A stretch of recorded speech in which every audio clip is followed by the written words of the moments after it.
Bonjour chers téléspectateurs, nous allons à la découverte du quatrième talent espoir de demain, l'artiste peintre Boussou Herman. Spécialiste en pointillisme à huile, prix Michel Kodjo du meilleur artiste peintre au design 2016, nous sommes ici dans son atelier à Abobo. Bonjour Boussou Herman. Bonjour Izzy. Vous êtes un autodidacte et vous êtes si pétri de talent, vous avez de très belles œuvres. Merci. Parlez-nous de vos premiers pas dans la peinture. Je suis un artiste, quelqu'un qui a commencé de manière passive comme tout autre jeune Africain. Et je suis issu du village et je n'avais personne chez qui me réfugier. Et M. Oussou Justin m'a accueilli, mon oncle. Et celui-ci me faisait apprendre auprès de lui. J'apprenais, je travaillais pour lui, je faisais tout ce qu'il me disait. Il me faisait travailler jusqu'à ce qu'arrivé un certain moment, j'étais bourré de talent et la poche était vide. Il m'a dit, je suis arrivé.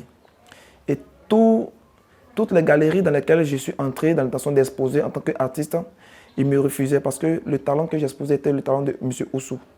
Et comment faire? Je viens à la maison désespéré, je me couche dans mon songe, je vois des points. Et lorsque je me pose la question, je me dis que c'est la réponse à ceux qui m'ont dit que je suis fini de talent, je n'ai plus rien, je n'ai plus de connaissances. C'est ainsi que j'ai commencé à faire le pointillisme à huile. En 2011, vous avez le prix du camp mondial de la palette design. En 2015, meilleur artiste peintre de Côte d'Ivoire. On pourrait dire que vous avez su vous imposer dans ce monde artistique malgré que vous soyez un autodidacte. Quels sont vos efforts au quotidien? Un autodidacte, il apprend de l'environnement, de la nature. Et les principes qui sont enseignés dans les beaux-arts, ce sont, je peux dire que les économatiques. Mais moi, je ne suis pas les économatiques, je suis les principes, les rayons du soleil, les effets de la nature, le brouillard. Parce que je me dis que je suis un messager. Et le messager, c'est quelqu'un qui est envoyé à annoncer un message.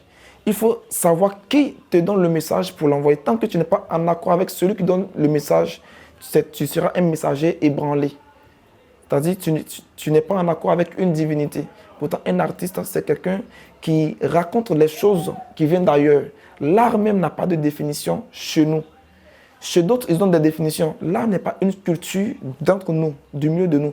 L'art répond toujours à la préoccupation des hommes lorsque l'homme est confronté à des difficultés, lorsque l'homme ne sait plus tirer sa source, lorsque l'homme ne voit plus quel apport fournit à des problèmes pour être épanoui. C'est ainsi que l'art surgit au milieu des hommes. Quels sont les thèmes sur lesquels vous prononcez très souvent? Concernant les thèmes, avec l'usage des différentes techniques, je m'investis à fond dans une intégrité de la matière pour mettre en lumière des phénomènes tels que enfants soldats, les enfants vacateurs sans tuteur, les démunis qui sont beaucoup méprisés, l'exploitation abusive des enfants. Je mets en lumière cela pour dire non à la déshumanisation. Parce que les enfants qui devaient être des futurs cadres de demain, ils sont enrôlés dans des conflits politiques qui font d'eux les enfants soldats. C'est en cela que je veux mettre fin. Là, nous sommes dans votre atelier. Vous avez de très belles œuvres, comme je le disais tout à l'heure. Vous avez une œuvre juste derrière vous. Vous pouvez me donner le titre de cette œuvre? Je le dis toujours dans mes propos que je travaille sur les enfants, mais je ne peux pas travailler et ne pas parler de chez moi. Je suis la locomotive de mon village, la locomotive de la culture de mon village. Mon village, c'est Oumé et mon village, c'est Gota Baoulé. Et cette œuvre s'appelle Gota Baoulé. Ah, d'accord. Oui. Gota Baoulé signifie les Baoulés habitants de la colline. Cette allégorie de ce titre m'envoie un peu à rechercher dans les profondeurs de Gota Baoulé. Et il en ressort que Gota Baoulé est une mythologie féminine. C'est-à-dire, lorsque la métaphore à partir de la rate de l'homme pour prendre une côte et transformer la côte en femme, l'homme qui est appelé à vivre avec la femme, il ne peut pas résister.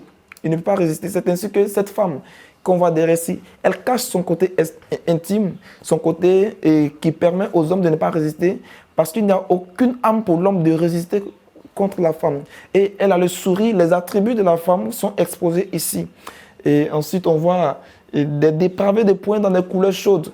Vous savez, quand tu es un jeune artiste, tu dois peindre pour te faire voir, faire voir ton talent, pour attirer le regard des autres. C'est ainsi que je peins avec les couleurs chaudes. Quel est votre mot envers la jeunesse? À la jeunesse, la nature attend d'elle avec Adam désir la manifestation des fils de Dieu. C'est pourquoi je dis à la jeunesse que tous ceux qui sont appelés à faire des grandes choses, de ne pas hésiter, à le faire, parce qu'ils trouveront sur le chemin des obstacles, des personnes qui vont les décourager, des personnes qui vont leur proposer des choses d'où ils ne vont jamais voir le résultat. Mais je leur dis de ne pas baisser les bras. Parce qu'en Afrique ici, si tu veux attendre le secours venir, tu ne seras jamais ingrat. Oui, il faut te lever, il faut provoquer le secours. Merci Boussou Herman de nous avoir reçus dans votre atelier. Nous avons passé un agréable moment. Merci Ezi. Coucou Fabrice, à toi l'antenne. Bonjour à tous et bienvenue dans ce 8e numéro de mon super talent artistique consacré à la candidate numéro 2, Dorcas Kwasi. Titulaire de Master 2 obtenu à l'École nationale des beaux-arts d'Abidjan, Dorcas Kwasi utilise comme technique de travail la peinture acrylique, le style couteau à palette sur toile. Retour en images sur le parcours de cette jeune candidate au cours duquel nous aurons l'opportunité d'entendre l'avis d'un membre de sa famille. A tout de suite.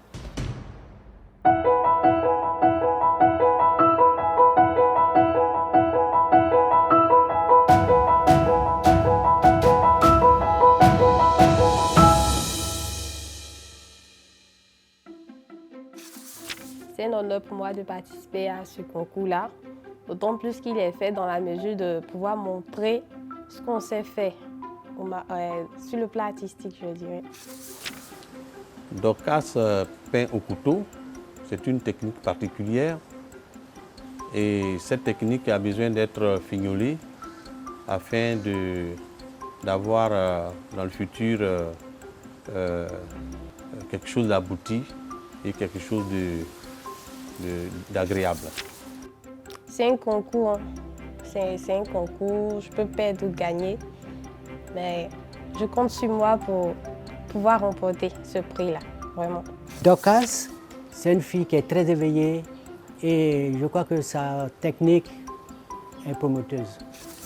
La candidate Dorcas est courageuse et dynamique. Au départ, c'est sous le conseil d'un de ses professeurs même qu'elle est entrée à l'INSAC et scientifique que je suis n'étais pas d'accord. Mais aujourd'hui, je suis ravi des résultats obtenus. Je suis à l'aise effectivement avec l'ensemble des thèmes proposés par les membres du jury. Mais il faut dire qu'il y a le dernier thème qui essaie de poser un petit souci. Mais ça ne sera pas un véritable problème, puisque cela me permettrait de mieux réfléchir dans le but de mieux donner, de mieux m'exprimer sur ma toile.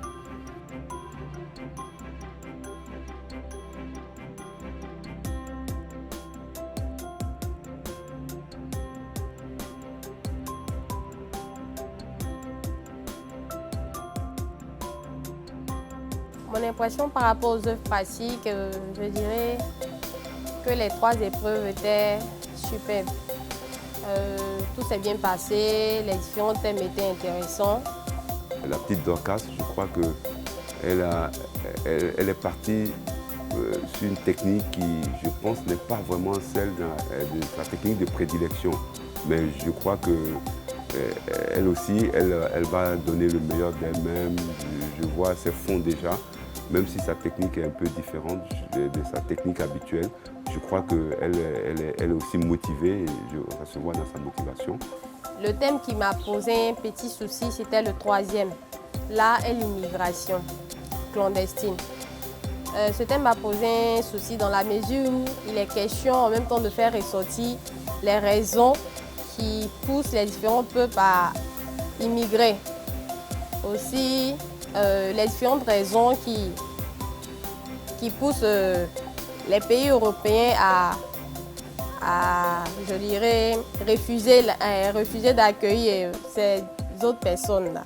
Voilà. En plus de ça, il est question de montrer deux différents événements qui se sont passés, c'est-à-dire l'immigration des Vietnamiens et celle des Africains, de montrer un peu ce qui n'a pas marché entre les deux. Dorcas, ce jeu reste un concours. Quel que soit le résultat, je serai content. Mais je sais que tu vas gagner et tu gagneras. Dorcas, quel médium utilises-tu pour la réalisation de ton tableau? Pour la réalisation de mon tableau, j'utilise de l'acrylique en plus de la colle à bois. Et pour le croquis, j'utilise de la craie.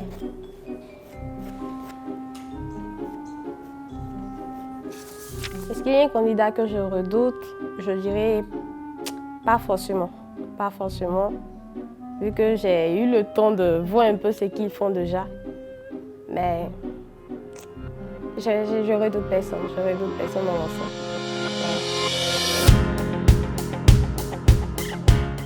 En Côte d'Ivoire, après le mouvement Vou-Vou, il y a eu deux autres grands mouvements.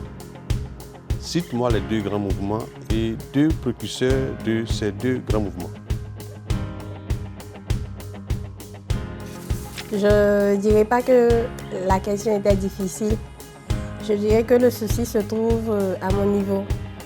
Je devrais chercher plus à me cultiver. Côte d'Ivoire. Bon, franchement, je n'ai pas la réponse. Je n'ai pas la réponse à ça. Je n'ai pas répondu, je n'ai pas trouvé. Mais ça ira. Je vais me rattraper sur ma toile. Dorcas Kwasi sera-t-elle le super talent de l'année 2019? Pour le savoir, rendez-vous à la finale. Chers téléspectateurs, nous vous disons au revoir près de cette belle œuvre. Que Dieu nous garde.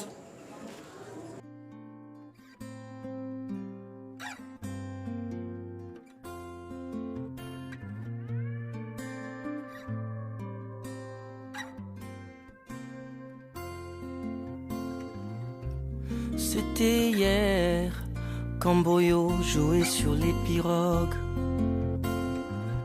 De l'autre côté,